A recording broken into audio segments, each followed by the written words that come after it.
warahmatullahi wabarakatuh. Perkenalkan, nama saya Mardia Azmi dengan NIM 23650066.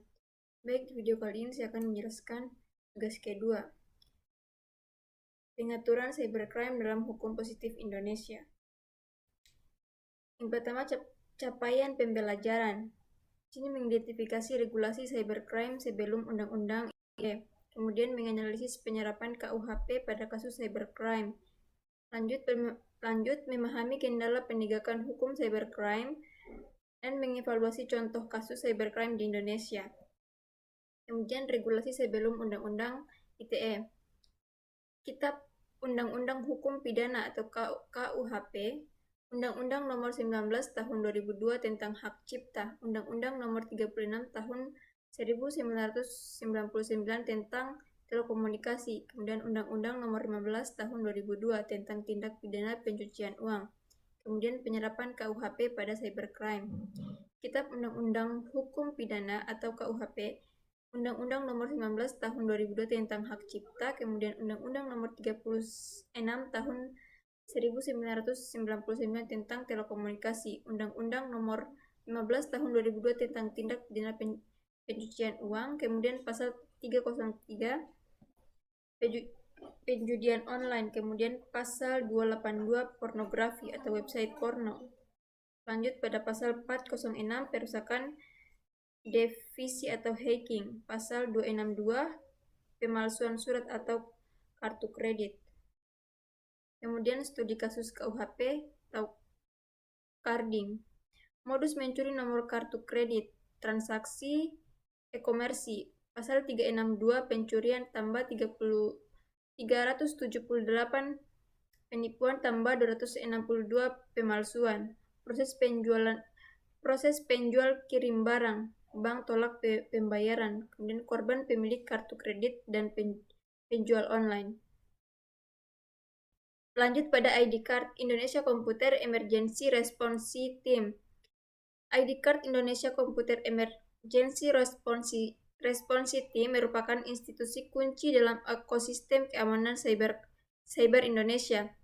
Fungsi point of contact laporan masalah keamanan, kemudian inspirasi Card Global pasca Sandmine World tahun 1988. Kemudian peran koordinasi penanganan insiden cyber. Kemudian fungsi dan peran ID Card. ID Card berfungsi sebagai yang pertama, pusat kontak nasional, lembaga resmi yang menerima verifikasi dan mengordinasikan penanganan laporan insiden keamanan cyber. Yang kedua, koordinator penanganan insiden.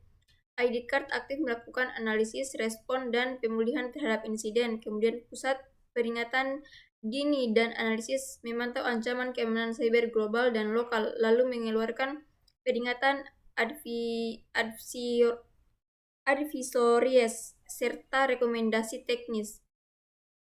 Pendorongan kesadaran dan kapasitas melakukan sosialisasi, pelatihan, dan pembangunan kapasitas untuk meningkatkan tingkat kesadaran dan kesiapan sumber daya manusia. Lanjut pada latar belakang lahirnya ID Card. ID Card terinspirasi dan merupakan bagian dari jaringan global Computer Emergency Response Team atau Computer Security Incident Response Team. Konsep ini lahir sebagai respon langsung terhadap peristiwa bersejarah. Yang pertama, The Morris Worm tahun 1988 sering disebut sebagai Sandmine Worm. Ini adalah komputer pertama yang menyebar luas di internet. Awal ketika itu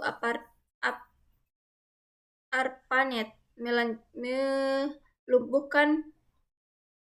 melumpuhkan sekitar 10% dari 60.000 komputer yang terhubung. Insiden ini membuka mata dunia akan kerentanan sistem terdistribusi. Kemudian kelahiran Card pertama menanggapi insiden tersebut. Definisi Advanced Research Project Agency atau AS mendirikan Card Coordination Center di Universitas Carnegie Mellon pada tahun 1988. Ini menjadi model bagi tim respons insiden serupa di seluruh dunia termasuk Indonesia. ID card didirikan untuk membawa fungsi-fungsi kritis ini ke tingkat nasional, mengadaptasi model global dengan konteks dan kebutuhan keamanan cyber Indonesia. Lanjut pada hubungan ID card dengan kerangka hukum cyber di Indonesia. Yang pertama, fase respon teknis. Hukum ID card fokus pada penanganan teknis di darurat, menetap kerentanan membasmi malware, memulihkan sistem. Sementara itu, lembaga penegak hukum seperti Bareskrim Polri fokus pada penyidikan dan proses hukum terhadap pelaku berdasarkan undang-undang yang berlaku. Yang kedua, sumber informasi dan bukti, analisis forensik digital dan laporan insiden dari ID card sering kali menjadi data awal atau alat bukti elektronik pendukung yang penting bagi penyidik dan kasus pidana cyber. Yang ketiga, pencegahan kerugian yang lebih luas dengan merespon insiden dengan cepat. ID finansial masif atau gangguan layanan publik yang ujung-ujungnya juga merupakan bentuk pencegahan kejahatan. Kemudian penanganan insiden cyber. Pertama, aksi ID card dalam penanganan insiden cyber ada 3 fase operasional utama. Respon cepat dan mitigasi. Kemudian yang ketiga, analisis forensik dan koordinasi. Yang keempat, edukasi dan pencegahan jangka panjang. Lanjut pada sertifikasi perangkat keamanan. Yang pertama, sertifikasi perangkat keamanan adalah proses formal untuk menyerifikasi dan memvalidasi bahwa suatu produk teknologi seperti firewall, sistem operasi, atau aplikasi kriptografi telah memenuhi serangkaian persyaratan keamanan yang telah ditentukan sebelumnya.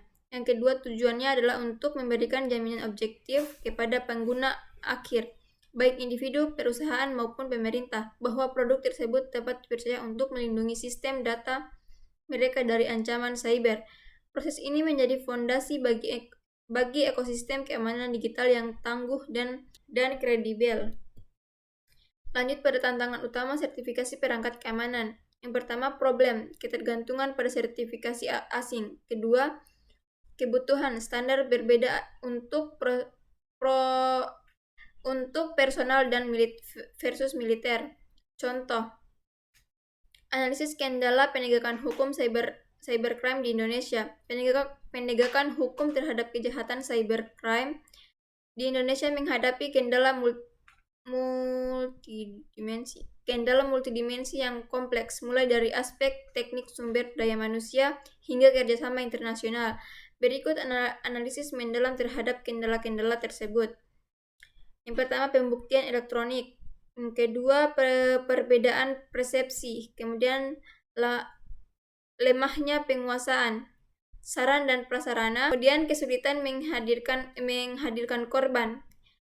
Terakhir, transnasional, butuh kerjasama internasional. Kesimpulan, sertifikasi perangkat keamanan bukanlah kemewahan, melainkan sebuah keharusan untuk kedaulatan digital Indonesia. Keberhasilan membangun skema sertifikasi nasional yang kredibel akan menghasilkan 3 manfaat utama.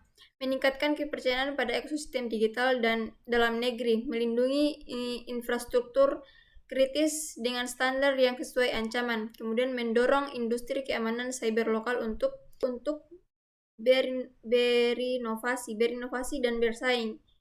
Inisiatif ini akan melengkapi peran ID card dalam penanganan insiden dengan fondasi asuransi yang proaktif, menciptakan pertahanan cyber Indonesia yang lebih holistik dan berdaulat. Nah, mungkin itu saja dari saya, kurang dan lebihnya mohon dimaafkan. Saya akhiri, wassalamualaikum warahmatullahi wabarakatuh.